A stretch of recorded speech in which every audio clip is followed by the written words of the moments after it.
you will know my name is the Lord.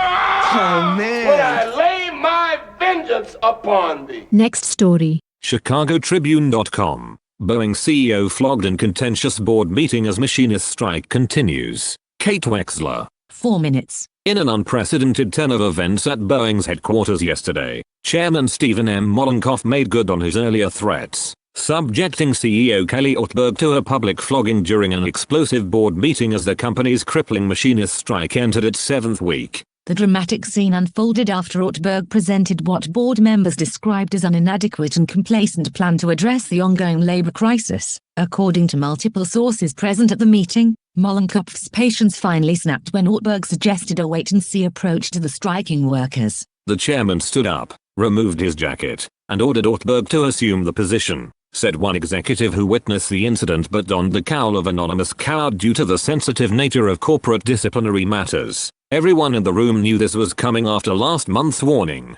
but seeing it actually happen was something else entirely. Sources confirm that Ortberg received 15 lashes with the same braided horsewhip Mollenkopf had brandished as a warning in last month's contentious meeting. The flogging reportedly took place in front of the full board, serving as a stark reminder of the consequences of failure in Boeing's new management culture. Several board members averted their eyes and wept. One fled the room, another fainted. We tried reasoning. We tried threats. Now we try mortification of the flesh, Mollenkopf reportedly declared before administering the punishment. Growing increasingly emotional as Ortberg's sobbing pleas grew in volume, Mollenkopf is alleged to have stopped briefly and bellowed, "This strike is bleeding us dry. We're barely afloat after the Starliner and 737 MAX debacles. And now this? This is unacceptable," Mollenkopf shouted, bringing the whip down with finality. The chairman's actions, while extreme, are technically permitted under the controversial executive performance clauses Boeing first introduced during the hiring of former CEO Dave Haystacks Calhoun.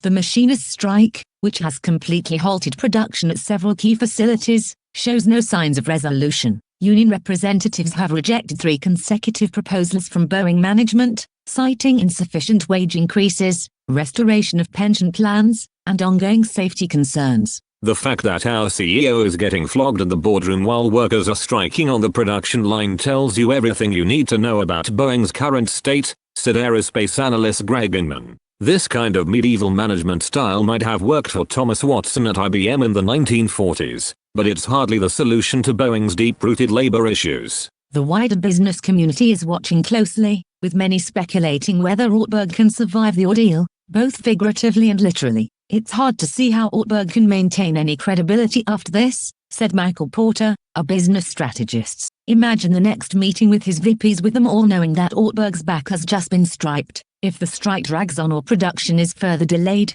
his humiliation will be unbearable. Mollenkopf won't need to flog him again. He'll resign, or shareholders will demand his resignation. Otherwise, Mollenkopf himself might face the whip." Despite the public punishment, Ortberg remains CEO for now, though sources inside Boeing suggest his position is increasingly precarious. The company's stock dropped 3% following news of the flogging, with several major institutional investors expressing concern about both the ongoing labor dispute and the board's unusual disciplinary methods. "Ortberg knew what he was signing up for when he took the job," said Amanda Stevens, a veteran aerospace industry reporter. "These performance-based corporal punishment clauses are becoming more common in C-suite contracts, especially in troubled companies. The real question is whether this will motivate him to finally resolve the strike, or if we'll be seeing another CEO vacancy at Boeing soon." Boeing's press office declined to comment on specific disciplinary actions but released a statement affirming the board's commitment to maintaining strict executive accountability through all available means.